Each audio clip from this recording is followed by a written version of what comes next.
maioridade. O menor é abençoado pelo maior. Paulo, carta aos Hebreus, capítulo 7, versículo 7. Em todas as atividades da vida, há quem alcance a maioridade natural entre os seus parentes, companheiros ou contemporâneos. Há quem se faz maior na experiência física.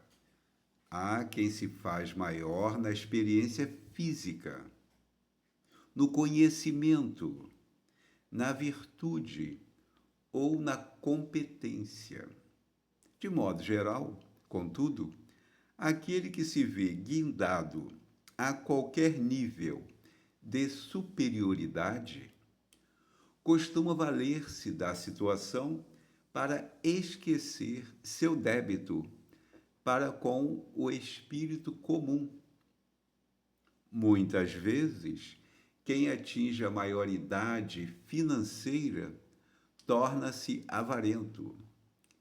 Quem encontra o destaque científico faz-se vaidoso. E quem se vê na galeria do poder abraça o orgulho vão. A lei da vida, porém, não recomenda o exclusivismo e a separatividade. Segundo os princípios divinos, todo progresso legítimo se converterá em bênçãos para a coletividade inteira. A própria natureza oferece lições sublimes nesse sentido. Cresce a árvore para a frutificação, cresce a fonte para benefício do solo.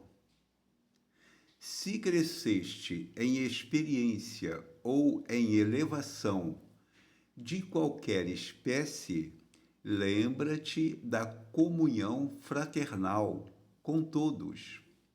O sol, com seus raios de luz, não desampara a furna barrenta e não desdenha o verme. Desenvolvimento é poder. Repara como empregas as vantagens de que a tua existência foi acrescentada. O espírito mais alto de quantos já se manifestaram na terra aceitou o sacrifício supremo a fim de auxiliar a todos, sem condições. Não te esqueças de que, segundo o estatuto divino, o menor é abençoado pelo maior. Livro Fonte Viva, editora FEB, capítulo 21, Espírito Emmanuel, psicografia de Chico Xavier.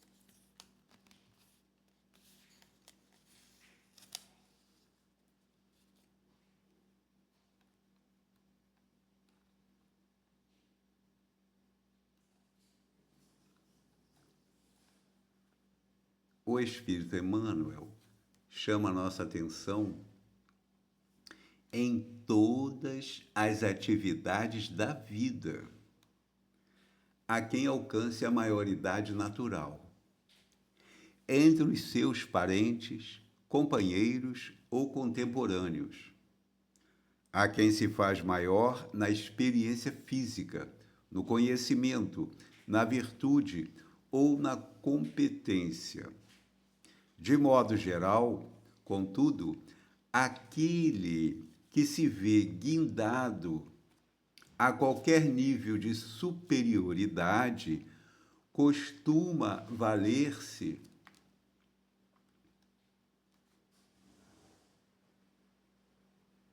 da situação para esquecer seu débito para com o espírito comum. Então, imaginemos que maravilha quando a pessoa tem o conhecimento técnico e divide com o próximo. Quando a pessoa tem recursos financeiros e dá emprego. Quando a pessoa tem conhecimento religioso e divide no sentido do desejo sincero de ajudar, de socorrer, de amparar, de esclarecer, sem nenhuma intenção de ganhar dinheiro, ganhar poder político, econômico. Precisamos estabelecer para as atividades da religião o amor ao próximo e o interesse puramente espiritual. Esse é o grande sentido da religião, porque nós precisamos da religião, tanto quanto precisamos da ciência. Mas a religião que vai fazer progredir o espírito no sentido moral. A religião que vai interessar-se em divulgar o que é do espírito e não coisas materiais. Porque as coisas materiais, os interesses materialistas, isto pertence à ciência, às universidades, às empresas. A religião precisa ocupar-se com o espírito. Ou seja, nós temos que desvendar o entendimento sagrado do Evangelho no sentido do espírito. É preciso que haja consciência que nós somos espíritos. Nós não somos um corpo de carne que tem um espírito. Nós não somos um corpo de carne que tem uma alma. Nós somos o espírito. É preciso que haja essa consciência. É uma urgência, é uma emergência. Por quê? Se nós sabemos que somos espíritos, se nós sabemos que não há morte, que a vida prossegue e que nós somos herdeiros dos próprios atos e que nós teremos que dar conta de tudo que estamos fazendo, nós vamos querer fazer sempre o melhor. Porque nós não queremos para nós herança maldita. Nós queremos heranças de saúde, de paz, de harmonia, de alegria. Mas como a pessoa vai entender isso se ninguém explicar? Mas quem que tem que explicar sobre isso? Quem tem que explicar é a religião. Isso é papel da religião. A questão moral é papel da religião. A ciência vai tratar da questão intelectual. As universidades, as escolas tratarão das questões intelectuais. As questões morais e as questões espirituais é responsabilidade da religião. Então, a religião precisa ocupar-se com a questão do espírito. Nós somos espíritos. Nós não temos uma alma, um espírito. Nós somos o espírito, nós somos a alma. Estamos transitoriamente num corpo de carne. Somos herdeiros dos próprios atos. Daí as doenças, as aflições, ou a saúde e a paz. E quanto mais tivermos essa consciência espírita, menos abusaremos dos recursos materiais, menos abusaremos da liberdade. Pelo contrário, utilizaremos a liberdade para criar recursos de socorro, de amparo, de ajuda para o mais ignorante, para o mais doente, para o mais fraco. Porque, como diz o Paulo de Tarso, e isso é importante lembrar sempre, o menor é abençoado pelo maior. Mas se o maior abusa do poder que tem, se o maior que sabe, que tem os recursos intelectuais, não repassa, não instrui, não orienta. Então, a religião precisa cuidar do espírito. A religião precisa buscar a orientação para quem não tem. A maioria não tem, a verdade é essa. Ué, mas cadê a religião? Qual é o papel da religião? Não é dar coisas materiais, não é cuidar de dar escola, de dar hospitais, isso aí é papel do governo, do Estado, governo federal, prefeitura. A religião tem que cuidar da parte moral do espírito, tem que dar instrução moral para que haja educação moral, educação espiritual, porque a escola não, isso não é papel da escola.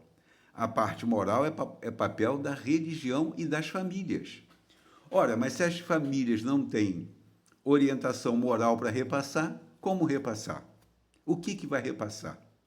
Então, nós precisamos, enquanto cristãos espíritas, nos preocuparmos com a questão